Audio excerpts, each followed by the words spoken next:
شروع اللہ کے نام سے جو بڑا مہربان نہایت رحم کرنے والا ہے۔ السلام علیکم۔ نبی پاک صلی اللہ علیہ وآلہ وسلم کے والدین کی شادی اور اصحاب فیل کا واقعہ۔ ہم نے یہ واقعہ پڑھ لیا تھا کہ عبدالمطلب نے اپنے بیٹے عبداللہ کا فدیہ 100 اونٹوں سے دیا، اور اس ذمہ داری سے بھی آپ فارغ ہو گئے تو عبدالمطلب کو اب فکر ہوئی کہ بیٹے کی شادی کریں۔ تو انہوں نے سب سے بہترین قبیلہ بنی زہرہ کا چناؤ کیا، جو شرافت کے لحاظ سے بھی اور رتبے کے لحاظ سے بھی بہترین تھا اور بہت ہی اعلیٰ سمجھا جاتا تھا۔ اب قبیلہ کے فرد وہب بن عبد المناف کی بیٹی آمنہ اپنے چچا وہب بن عبد المناف کی زیر تربیت تھی۔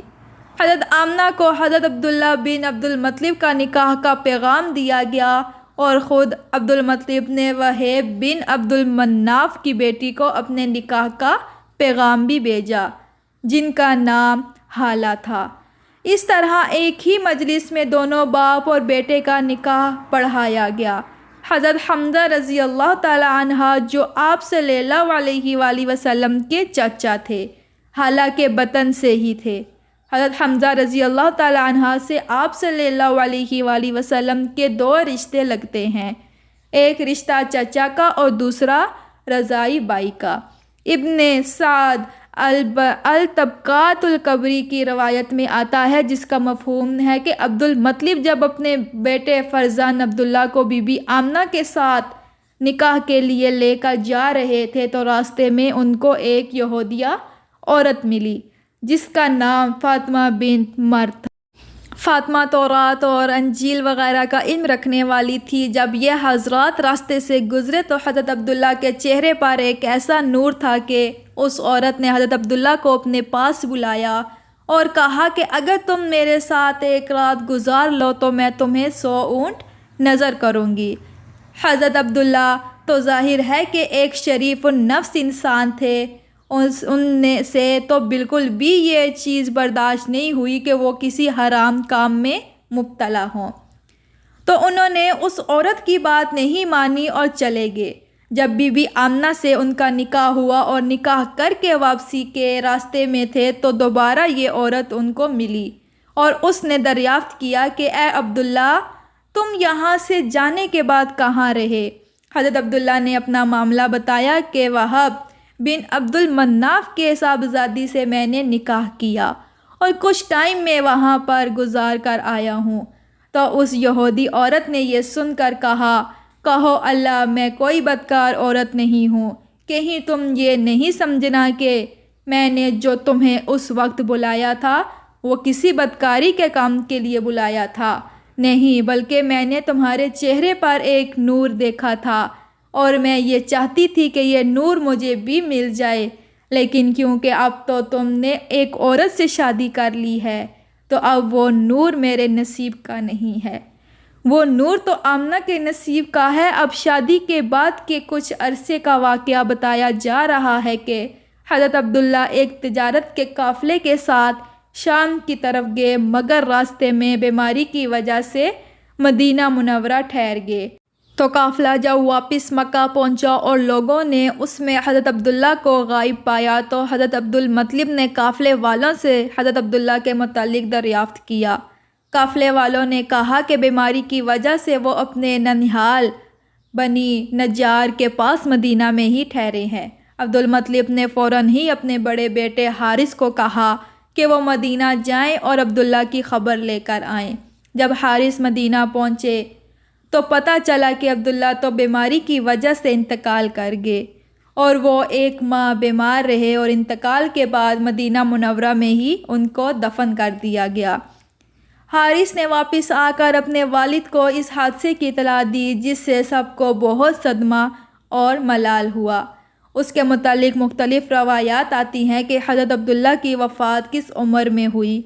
ایک روایت میں آتا ہے کہ 20 سال میں ہوئی، ایک روایت ہے کہ 25 سال میں ہوئی، جبکہ کچھ روایات میں آتا ہے کہ 18 سال میں وہ وفات پائے۔ یہ مختصراً نبی پاک صلی اللہ علیہ وآلہ وسلم کی والدین کی شادی اور پھر ان کے والد ماجد کی وفات کا بیان تھا۔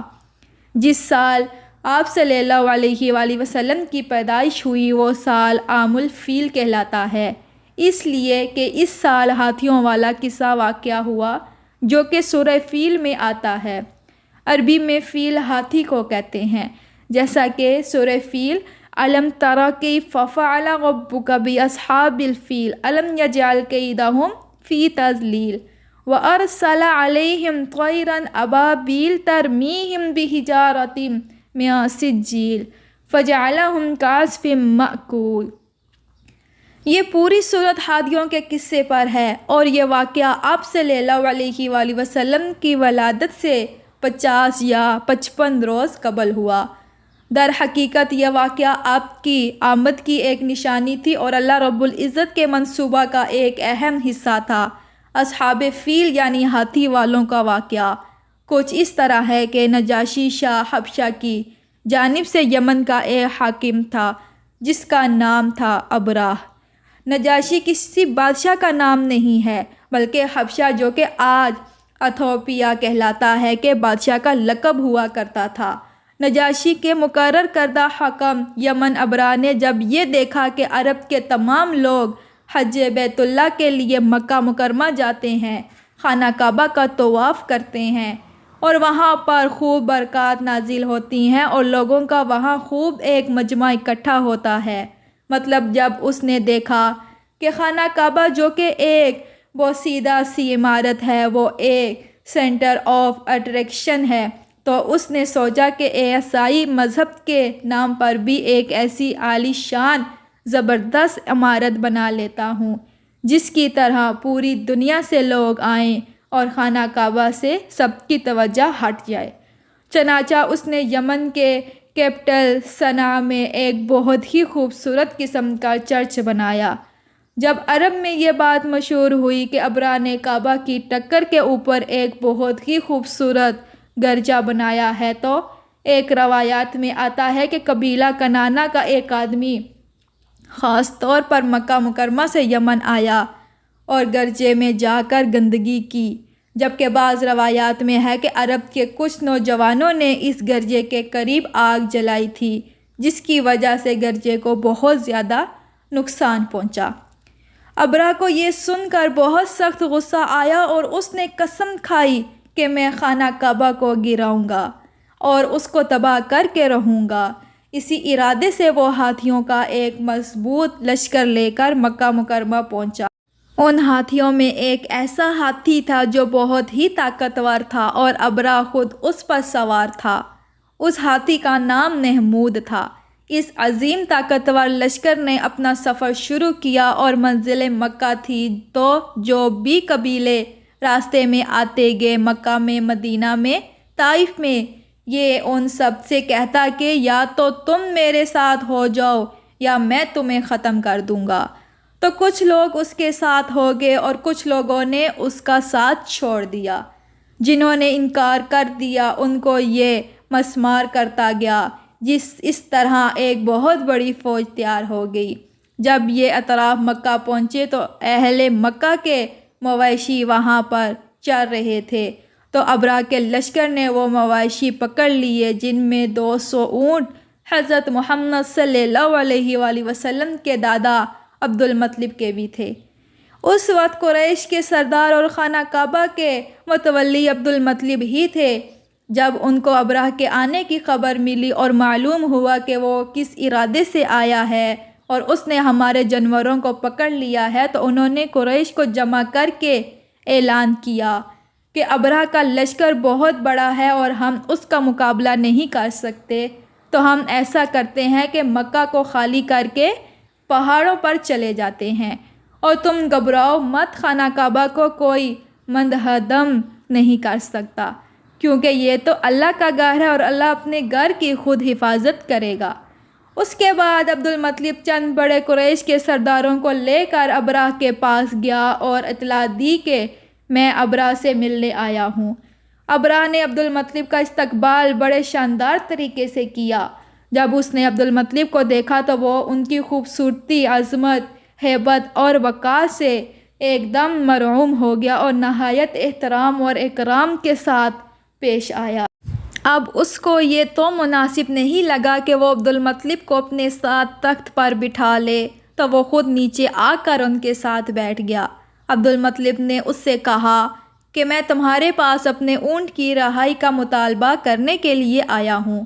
تو ابرہہ بڑا حیران ہوا اور اس نے کہا کہ میں تو تمہیں بڑا سردار سمجھتا تھا، اور کیونکہ تم خانہ کعبہ کے متولی ہو اور مکہ کے سردار ہو، تو میں تو سمجھ رہا تھا کہ تم کوئی بہت ہی بڑی بات کرنے کے لیے آئے ہو، لیکن تم تو صرف مجھ سے اونٹ کی رہائی کا مطالبہ کرنے کے لیے آئے ہو۔ یہ تو بہت ہی عجیب سی بات ہے، میں تو تم سے بہت متاثر تھا۔ عبدالمطلب نے اس کی پوری بات کا جواب نہیں دیا، بلکہ کہا کہ میں تو مالک ہوں اپنے جانوروں کا، لہٰذا تم سے اپنے جانوروں کا مطالبہ کرنے کے لیے آیا ہوں، اور جو خانہ کعبہ کا مالک ہے وہی کعبہ کی حفاظت کرے گا۔ ابرہہ نے کچھ سکوت کے بعد عبدالمطلب کے اونٹ اس کو واپس کر دیے۔ عبدالمطلب اپنے اونٹوں کو لے کر واپس آ گئے اور قریش کو حکم دیا کہ مکہ کو خالی کر دیں اور تمام اونٹوں کو خانہ کعبہ کی نذر کر دیں، یعنی خانہ کعبہ کی خاطر اونٹوں کو قربان کر دیں۔ اور وہ چند آدمیوں کو لے کر خانہ کعبہ کے دروازے پر حاضر ہو کر گڑ گڑا کر دعائیں مانگنے لگے، اور خوب رو رو کر اللہ تعالیٰ سے یہ دعا مانگی کہ تیرے حرم کی بربادی کا ارادہ کر کے جو لوگ جہالت کی بنا پر آئے ہیں، انہیں تیری عظمت اور جلال کا خیال نہیں ہے۔ یہ تیرا گھر ہے تو اپنے گھر کی خود حفاظت کر لے۔ جب عبدالمطلب دعا سے فارغ ہوئے تو اپنے ساتھیوں کو لے کر پہاڑ پر چڑھ گئے، اور ابرہہ کا لشکر خانہ کعبہ کو گرانے کے لیے آگے بڑھ گیا۔ جب یہ حملہ کرنے کے لیے مکہ کی طرف بڑھے اور خانہ کعبہ کے قریب آ گئے تو محمود ہاتھیوں کا لیڈر نیچے بیٹھ گیا اور آگے بڑھنے سے انکار کر دیا۔ لوگوں نے اس کو مارا، زنجیروں سے کھینچ کر اٹھانے کی کوشش کی، مگر وہ نہ ہلا۔ جب اس کا رخ مڑ کر الٹی طرف کرتے، یعنی یمن کی طرف، تو وہ اٹھ کر چلنے لگتا، اگر دائیں طرف کرتے تب بھی اٹھ چلتا، مگر کعبہ کی طرف ایک قدم بڑھانے کو تیار نہ تھا۔ اب ان کو سمجھ میں نہ آیا کہ یہ محمود کو ہوا کیا ہے، لیکن دراصل وہ ہاتھی بھی اللہ کی مخلوق ہی تھا، اور اللہ کے حکم سے وہ خانہ کعبہ کے احترام میں آگے ہی نہیں بڑھا۔ یعنی جانوروں کو بھی اللہ تعالیٰ نے اتنی عقل اور سمجھ دی ہے کہ وہ اپنے رب کو پہچانتے ہیں۔ اب اللہ کے حکم سے یہ ہوا کہ ابابیل نامی چھوٹے چھوٹے پرندوں کی ایک بڑی جماعت آسمان پر ظاہر ہوئی، اور ہر ایک کو چونچ اور پنجوں میں چھوٹی چھوٹی کنکریاں تھیں۔ یہ ابابیل ابرہہ کی فوج پر اس طرح کنکریاں برسانے لگے کہ جس پر بھی کنکری لگتی اس کے جسم نے سوراخ کر دیتی اور وہ ہلاک ہو جاتا۔ یعنی ایک طرف سے اس زمانے میں گولیاں تو نہیں سم تھی، لیکن یہ گولی کا کام دے رہی تھی۔ غرضی کا اس طرح ابرہہ کا لشکر تباہ اور برباد ہو گیا، اور ابرہہ کے بدن پر چیچک کے دانے نمودار ہونے لگے، جس سے اس کا تمام بدن سڑ گیا اور بدن سے پیپ لہو نکلنے لگا، اور ایک کے بعد ایک اس کے جسم کا ایک ایک حصہ بوٹیوں کی طرح کٹ کٹ کر گرتا چلا گیا۔ آخر کار اس کا سینہ پھٹا، دل بھی باہر نکل آیا اور بالآخر دم نکل گیا۔ بتانے کا مقصد یہ ہے کہ اللہ تعالیٰ نے اس کو اتنی ہیبت ناک سزا دی کہ بہت ہی تکلیف کے بعد اس کو موت دی۔ ابرہہ کا سارا لشکر تباہ ہو گیا، اور اللہ تعالیٰ نے سیلاب بھیجا جو ساری لاشوں کو بہا کر دریا میں لے گیا، اور اس طرح یہ نیست و نابود ہو گئے۔ یہ پورا واقعہ سورہ فیل میں مذکور ہے، اور جیسا کہ ہم نے پڑھا کہ در حقیقت یہ واقعہ نبی کریم صلی اللہ علیہ وآلہ وسلم کی آمد کی ایک نشانی تھی، اور اللہ رب العزت کے منصوبہ کا ایک اہم حصہ تھا۔ اللہ رب العزت کا اس طرح بیت اللہ کی حفاظت کرنا اور قریش کی غیبی نصرت اور حمایت کرنا، یہ سب آپ کی ولادت اور برکات کی بشارت تھی۔ اب وہ لمحہ جس کا انتظار یقیناً قارئین کو ہوگا، وہ ہے نبی آخر الزمان سرور دو جہاں صلی اللہ علیہ وآلہ وسلم کی پیدائش۔ آپ صلی اللہ علیہ وآلہ وسلم کی پیدائش واقعہ فیل سے 50-55 روز پہلے بتاریخ 8 ربیع الاول بظہر پیر صبح صادق کے وقت مکہ مکرمہ ابو طالب کے مکان میں ہوئی۔ آپ کی یوم پیدائش کے متعلق بھی مختلف روایات آتی ہیں۔ کچھ روایات کے مطابق آپ 8 ربیع الاول کو پیدا ہوئے، کچھ میں 9 ربیع الاول کا دن بتایا گیا ہے اور کہیں 12 ربیع الاول کا دن بھی بتایا گیا ہے۔ لیکن جمہور محدثین اور مورخین کے نزدیک ایک راجح اور مختار قول یہی ہے کہ آپ صلی اللہ علیہ وآلہ وسلم 8 ربیع الاول کو پیدا ہوئے۔ عبداللہ بن عباس اور جبیر بن مطعم رضی اللہ تعالیٰ عنہ سے بھی یہی منقول ہے، اور اسی قول کو علامہ قطب الدین اسطلانی نے بھی نقل کیا ہے کہ آپ صلی اللہ علیہ وآلہ وسلم کی ولادت 12 ربیع الاول کو نہیں بلکہ 8 ربیع الاول کو ہوئی۔ حضرت عثمان بن ابی العاص رضی اللہ تعالیٰ عنہ کی والدہ فاطمہ بنت عبداللہ فرماتی ہیں کہ آپ کی ولادت کے وقت میں بی بی آمنہ کے پاس موجود تھی، اور اس وقت میں نے دیکھا کہ پورا گھر نور سے بھر گیا، اور دیکھا کہ آسمان کے ستارے جھکے ہوئے میری طرف آ رہے ہیں، یہاں تک کہ مجھے یہ گمان ہوا کہ یہ ستارے مجھ پر آ کر گر جائیں گے۔ ستاروں کا زمین کی طرف آنا دراصل اس بات کی طرف اشارہ تھا کہ اس دور کے کفر کی جو ظلمتیں اور تاریکیاں ہیں وہ نبی آخر الزمان کے آنے سے دور ہو جائیں گی، اور تمام زمین اور آسمان کے درمیان ایک نور مقرر ہو جائے گا۔ آپ صلی اللہ علیہ وآلہ وسلم کی والدہ ماجدہ بھی فرماتی ہیں کہ انہوں نے بھی آپ صلی اللہ علیہ وآلہ وسلم کی پیدائش کے وقت ایک نور دیکھا جس سے شام کے محل روشن ہو گئے، اور یہی روایت مسند احمد اور مستدرک حاکم میں بھی مذکور ہے۔ شام اور بصرہ کے محل دکھانے کا مقصد دراصل اسلامی فتوحات کی پیشن گوئی تھی کہ آپ کی حکومت بصرہ اور شام میں بھی واقع ہوگی۔ نبی پاک کی پیدائش کے شب یہ واقعہ پیش آیا ہے کہ ایوان کسری میں زلزلہ آیا جس سے محل کے 14 کنگرے گر گئے۔ اسی طرح فارس کا آتش کدہ جو ہزاروں سالوں سے روشن تھا وہ بھی بجھ گیا۔ جب صبح ہوئی تو کسری بہت پریشان ہوا۔ کسری فارس کے بادشاہوں کا لقب ہوا کرتا تھا۔ اس نے بہت وقار سے بات کر کے اپنے وزراء کو جمع کیا اور پوچھا کہ یہ کیا معاملہ ہے، یہ تو بہت ہی عجیب و غریب بات ہے۔ جب یہ بات لوگوں تک پہنچی تو ایک شخص نے کہا کہ میں نے ایک خواب دیکھا کہ سخت اونٹ عربی گھوڑوں کی کھینچ کر لے کر جا رہے ہیں اور دریائے دجلہ سے پار ہو کر تمام ممالک میں پھیل گئے ہیں۔ کسری نے اس خواب کی تعبیر پوچھی کہ شاید عرب کی طرف کوئی عظیم الشان حادثہ پیش آنے والا ہے، تو ایک بہت بڑے عالم نعمان بن منظر کو بلایا گیا اور ان سے خواب کی تعبیر کے متعلق پوچھا گیا، تو تحقیق کے بعد انہوں نے کہا کہ آپ کی سلطنت میں سے 14 بادشاہوں کی بادشاہت اچانک ختم ہو جائے گی۔ یہ سن کر کسری کو ایک بات کی تسلی ہوئی کہ 14 بادشاہوں کا ختم ہو جانے کا مطلب تو یہ ہے کہ 14 سلطنتوں کو گزرنے کے لیے تو ایک زمانہ چاہیے۔ ایسا نہ ہوا، 10 سلطنتیں تو ان کی 4 سال میں ہی ختم ہو گئی۔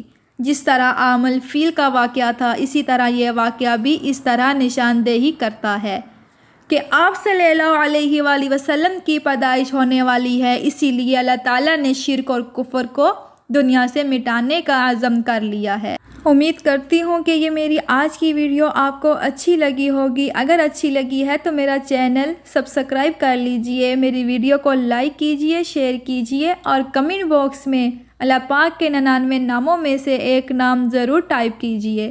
ملتے ہیں نئی ویڈیو میں، دعاؤں میں یاد رکھیے۔ اللہ حافظ۔